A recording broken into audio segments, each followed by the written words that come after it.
আসসালামু আলাইকুম। ওয়ালাইকুম সালাম রহমতুল্লাহ বারাকাতুহ। আপনার পরিচয়টা যদি একটু বলতেন। আমি মোহাম্মদ মনিরুজ্জামান। আচ্ছা,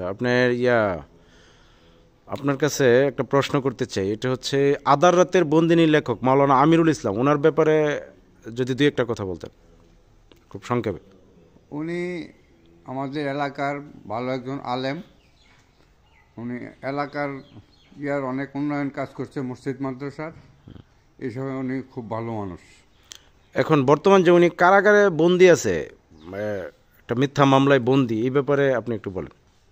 এটা আমার যতটুকু ধারণা এটা সম্পূর্ণ মিথ্যা, এবং এই ধরনের কোনো কার্যকলাপে ওনাকে আমরা কোনো সময় দেখিও নাই বা শুনিও নাই।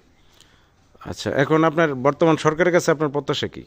আমি ওনার নিঃশর্ত মুক্তি চাই। নিঃশর্ত মুক্তি চান।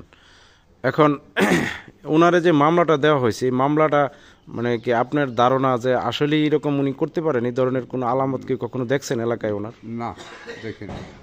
না।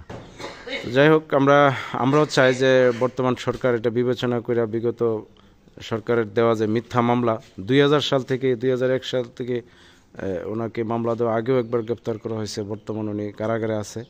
আমরা সকলেই চাই যে ওনার এই মিথ্যা মামলা প্রত্যাহার করে অতি দ্রুত ওনাকে যাতে ওনার পরিবারের কাছে ফিরিয়ে দেয়, এটাই আমাদের এই সরকারের কাছে দাবি, নাকি বল? জি, ইনশাল্লাহ। আচ্ছা, ঠিক আছে।